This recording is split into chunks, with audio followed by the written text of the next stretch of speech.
Saudara-saudariku yang terkasih, suster, anak-anakku yang terkasih, selamat pagi, berkah dalam.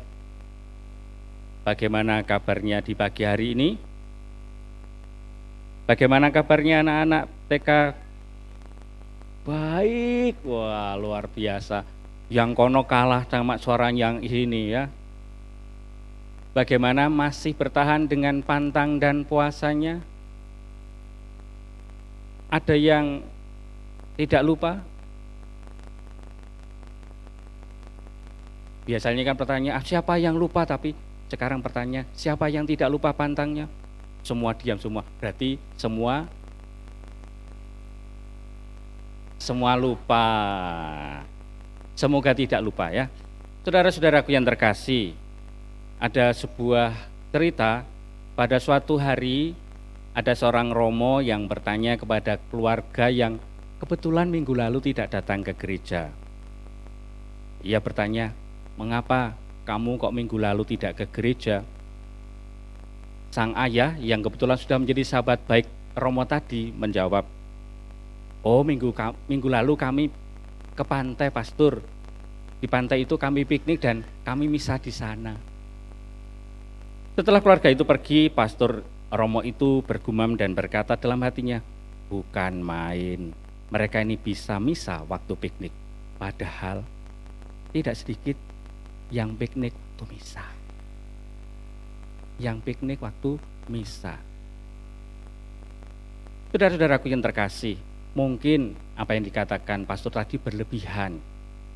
Namun cerita itu telah menunjukkan apa yang kita dengar baru hari ini. Di Injil hari ini, bagaimana Tuhan Yesus bukan hanya bergumam, tapi dia membuat tali untuk cambuk dan mengusir pedagang-pedagang penukar uang dan sebagainya. Jangan kamu membuat rumah Bapakku menjadi tempat berjualan. Orang-orang itu datang ke rumah Allah bukannya untuk berdoa melainkan untuk berjualan.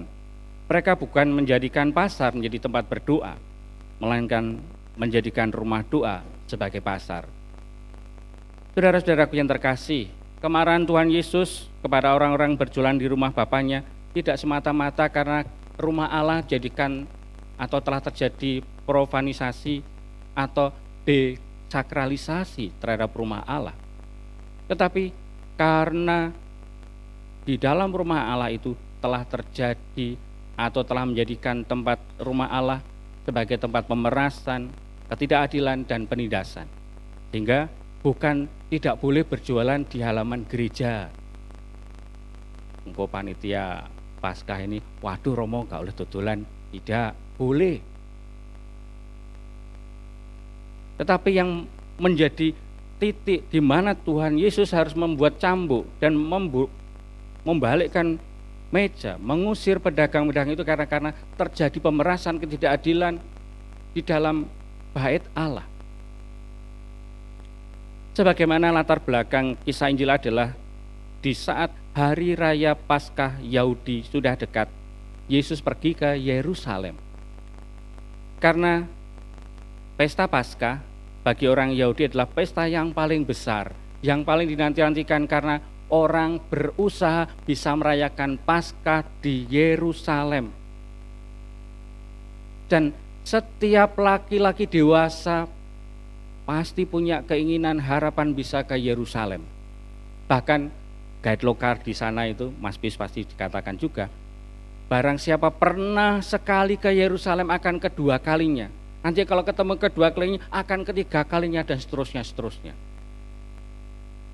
Artinya orang-orang Yahudi pasti akan sangat rindu untuk datang, apalagi yang mereka dari luar pulau, luar kota, luar negeri, untuk beribadah di pesta Paskah di Yerusalem.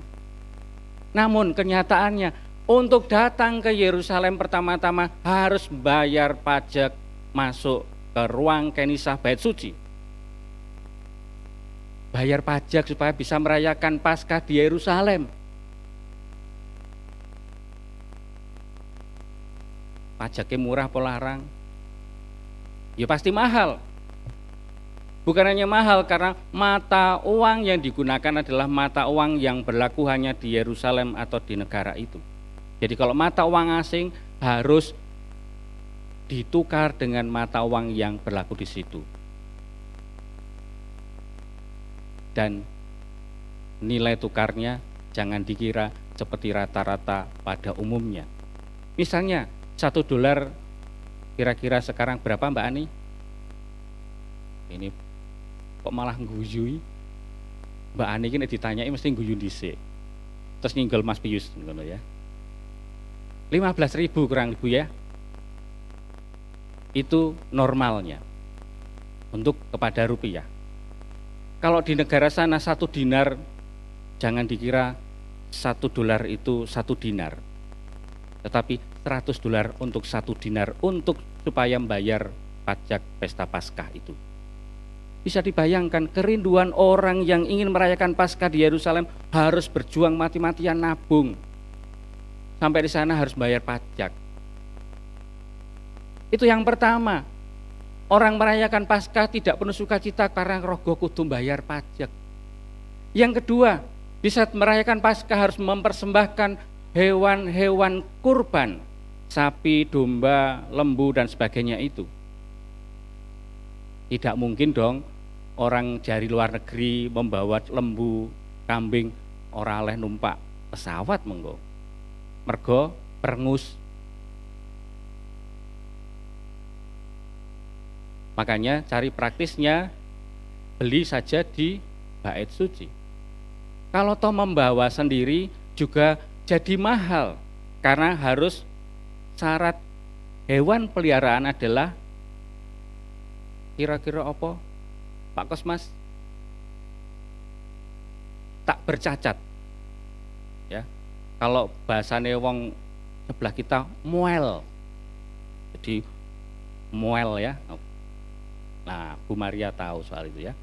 Nah supaya mendapatkan hak atau sertifikat bahwa hewan yang dibawa ini sah tak bercacat adalah bayar sertifikat. Bayarnya pun juga tidak murah, mahal. Itu kalau membawa hewan sendiri. Kalau beli sendiri di situ bagaimana? Juga mahal. Saudara-saudaraku yang terkasih, disinilah letak di mana Tuhan Yesus marah. Di saat Tuhan Yesus tidak berkenan rumah Allah menjadi tempat ketidakadilan, pemerasan, penindasan bagi mereka yang ingin memuji Allah. Saudara-saudaraku yang terkasih, bagi kita di saat ini, tentu peristiwa di mana Tuhan Yesus menyucikan bait suci mengingatkan bagaimana sikapku di dalam merayakan peristiwa-peristiwa keselamatan di dalam tempat ini, gereja ini, tempat ibadah. Sungguhkah aku ini berangkat merayakan Ekaristi sungguh untuk memuji Tuhan? Atau tadi saya katakan, jangan jadikan rumah Bapakku menjadi tempat berjualan.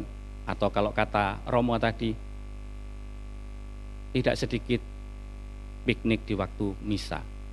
Artinya misa tapi pikirannya piknik kemana-mana. Saudara-saudaraku yang terkasih, bagaimanakah sikapku selama ini? Sungguhkah aku ini berkomunikasi dengan Tuhan? Sungguhkah aku datang dengan keseriusan, ketulusan untuk merayakan?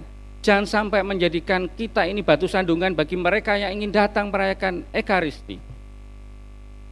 Baru datang aja langsung dikomentari, kok tumben nang gereja.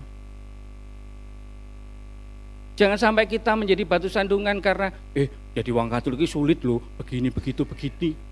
Gak usah jadi wong Katolik baik. Padahal ingin bertemu dengan Tuhan, ingin mendapatkan kasih-Nya adalah semua hak orang. Karena hak semua orang, tentu kita harus merangkul semua orang untuk datang kepada Tuhan dengan sikap yang benar, sikap yang tepat, berdialog, memuji, memohon kepada Tuhan. Dan di saat itu terjadi, berkat-Nya mengalir selalu dalam kehidupan kita. Berkat Tuhan limpah bagi kita semua.